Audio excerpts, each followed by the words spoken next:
In this video, we will learn by an example what is meant by a group and what is the difference between an abelian and a non-abelian group. In mathematics or physics, a group is defined as a set of distinct elements endowed with a law of composition such that they satisfy the following properties. Here, by law of composition, we mean a mathematical operation such as plus, minus, or multiply, divide, etc. That is a set which satisfy the following properties, that is closure, identity, inverse, and associative is known as a group.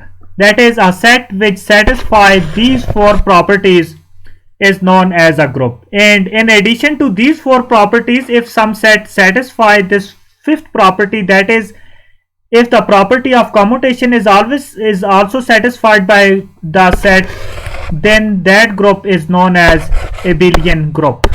Otherwise, the set which satisfy the only first four properties is known as the non-abelian group.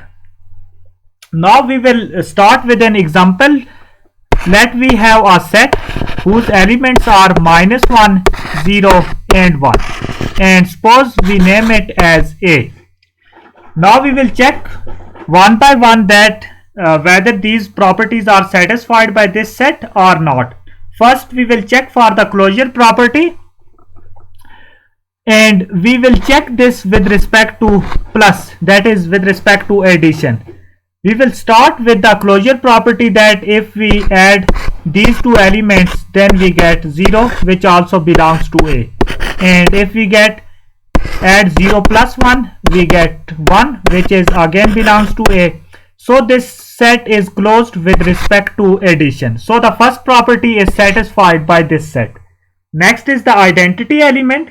Well, the identity element in this set is 0. That is, if we add 0 to any of its element, then we again get that element. That is, if we add minus 1 plus 0, we will get minus 1, and if we add 1 plus 0, we again get 1. So we have an identity element in this set. So the identity property is also satisfied by this set. Third one is the inverse.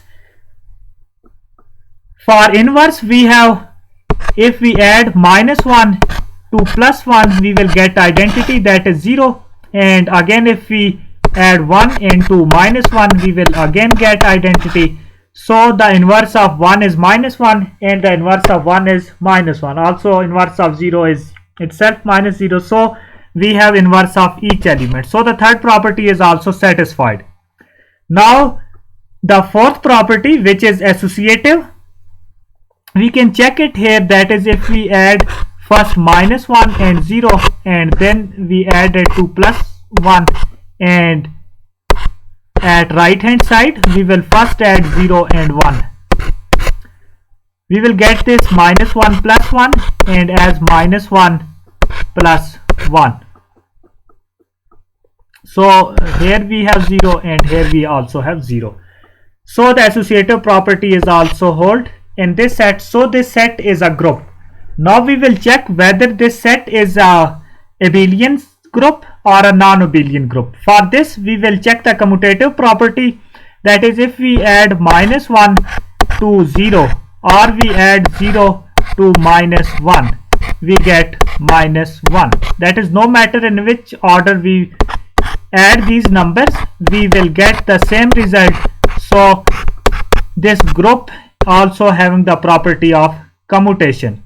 So this set is a abelian group with respect to the mathematical operation of plus.